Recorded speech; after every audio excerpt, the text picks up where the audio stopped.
Good afternoon and welcome to another update from Aquarius Farms. Today we're going to cover just a general update as what's happened in the last, say, 5 weeks since we really posted videos. We had a couple of injuries on the farm, including a dislocated knee on my part and a messed up ankle. So between that and getting our farmers market presence going, we just were too busy to do updates, so I apologize if it's been a while. So here you can see kind of an overview of our garden as it's starting to green out.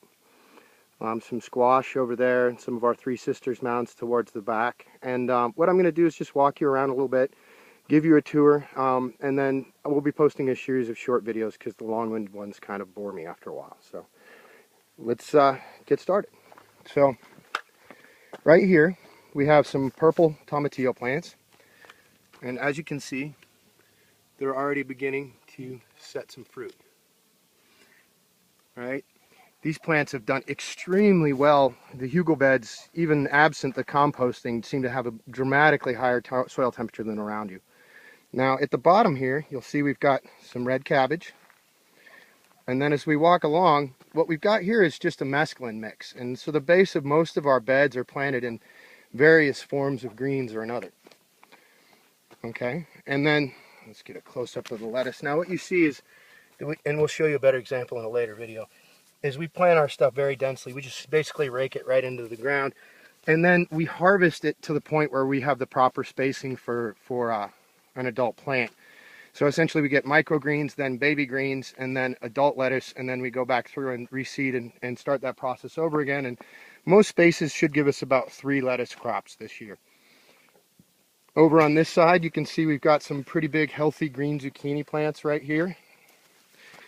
And we're setting quite a few of our beautiful organic zucchinis. Well, maybe I can't say that. They're organically grown, but we're not certified. So just make sure I don't get myself in trouble with Uncle Sam. On the top of this row, you see that we've got some ruby red Swiss chard. And again, we plant that like the lettuce, very densely.